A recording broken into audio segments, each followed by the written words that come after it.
Hi everyone and welcome to day 10.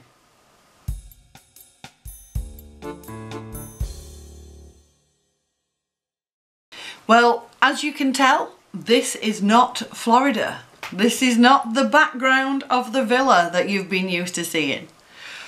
Unfortunately, I have somehow managed to delete the video footage of the top and tail of my day 10. So here I am, back at home, and I'm going to go through the details of day 10 for you. Day 10 was Saturday, the 27th of January, and it was our non-Disney day. Saturday the 27th of January was the day of the WWE Royal Rumble. And I can't believe I actually got to go. I've been a fan of the WWE since I was about 8 years old, since the late 80s, with the Royal Rumble being my favourite pay-per-view. So the fact that we got to go was brilliant. I cannot tell you how exciting this was for me when I got the email through to tell me that the Royal Rumble was going to be in Florida at the same time as our Disney World holiday. And I even got Ian to agree to come. We were able to get pre-sale tickets because I get update emails from the WWE as I have the WWE Network streaming service. So that was great. We didn't have the best tickets. The ringside tickets were ridiculously priced, like thousands of dollars. So we were quite high up. You will see right now, bing, a picture of the seats, the view that we had from the seats. We were high, but we had a good view. We were behind the ring, so it was pretty good. We paid $75 each for our tickets, and then we added on parking. We had parking right there at the arena, which was $50. So once they'd added taxes and what they call the convenience fee, it was around $244 altogether that I paid for two of us to go to the Royal Rumble. The Rumble this year was at Tropicana Field in St Petersburg, Tampa, which is the home of the Tampa Bay Rays baseball team. I was actually surprised with it being baseball. I expected it to be an outside arena, and it wasn't. It was an indoor arena, so that was a surprise when we got there. The parking opened at 2 p.m, even though the doors didn't open till 6. My plan, and this is the one thing I didn't research because my plan did not work, but my plan was to get there around the time that the car park opened and then have a lovely wander around St Petersburg and check out that area. What I didn't check out was the fact that Tropicana Field is kind of in the middle of nowhere, and there wasn't really much around at all. So we set off in the afternoon. We had a good lie-in, knowing that it would be a late one by the time we got back to the villa. So we had a lie-in, we set off. It estimated on the sat-nav about an hour and a half to get from where we were in Orlando to Tropicana Field. With traffic, it ended up taking about 2 hours, and we arrived at around 3 o'clock-ish to the car park. Now, the drive was pretty decent. The drive over the water from Tampa over to St Petersburg, over Old Tampa Bay, was so cool. I loved that. Just driving over the water was just so beautiful. It was fab. I would definitely like to do that again. St Petersburg, St Pete's, Clearwater Beach are supposed to be absolutely beautiful. I keep bugging Ian to take me to the beach, but he's not a beach person at all. So we haven't been out to the beach, but I have heard that it's wonderful. So maybe at some point we will do that drive again. if I can actually talk him into taking me to the beach. But in general, the drive was fine. Couple of pockets of traffic coming into Tampa and then around the area of the arena. But I'm so glad that I decided to come early.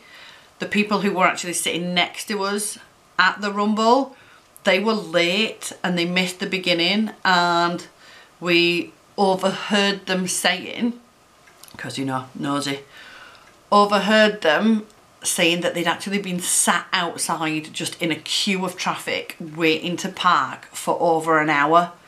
So they'd ended up being late just because they were waiting.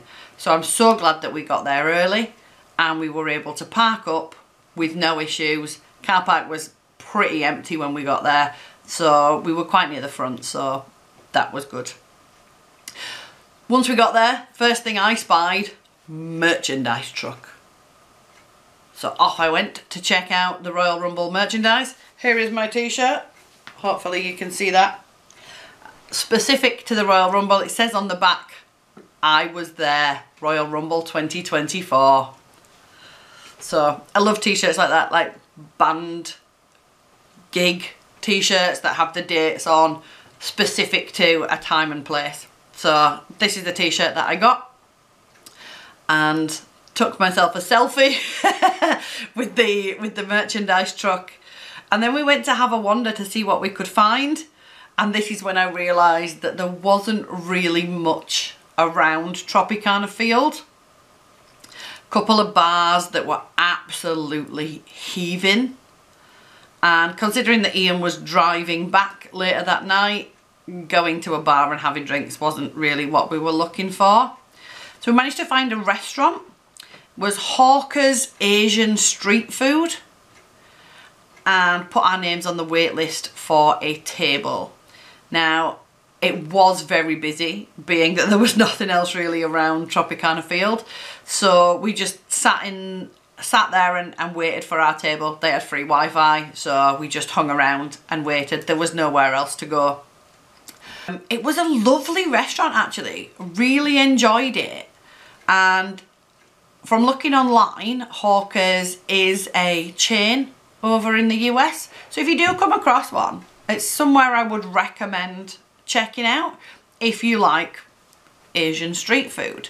They do quite a few small plates of different things, as well as noodle dishes. We had a couple of small plates as starters. We had spiced lamb skewers and chicken egg rolls, both of which were spot on, really, really nice. And then as main courses, I had one of my favourites, yaki udon. I do love a yaki udon, and I get it from Wagamama's quite a lot when I go to Wagamama's. And Ian had a beef fried rice. Again, both were very, very nice. And we were stuffed, just 4 small dishes. Well, not small dishes. They were quite good sized, the yaki udon and the fried rice, and very nicely full. So then we went back and headed back to Tropicana Field, took a nice little walk, and we got there probably about half an hour or so before the doors were due to open. The queue by this point at the doors was massive. So we decided just to sit in the car for a bit rather than just joining a queue unnecessarily. We had seats, didn't see the point in standing in a giant queue. Once the doors were open and the queue were moving, we headed on inside, and it was massive, absolutely massive. There was a huge store in there full of WWE merchandise, and so we queued up for that to have a good look in, but didn't buy anything else. I felt like it was a little bit overpriced. There was nothing that jumped out at me to buy, which is unusual for me because I do like to shop. And then we went and found our seats and walked up and up and up the steps to our seats and waited for the show to start. So I'm going to pop some video footage in now of the Royal Rumble itself and let you have a watch. And let me just say, being there in person to be part of that countdown, the 10 to 0 countdown, and then that buzzer going off, is something I will never ever forget. That's like an iconic part of the Royal Rumble and was brilliant. I loved it. The atmosphere I cannot describe. But anyway, here's some Royal Rumble for you.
So there you go. It was an amazing show.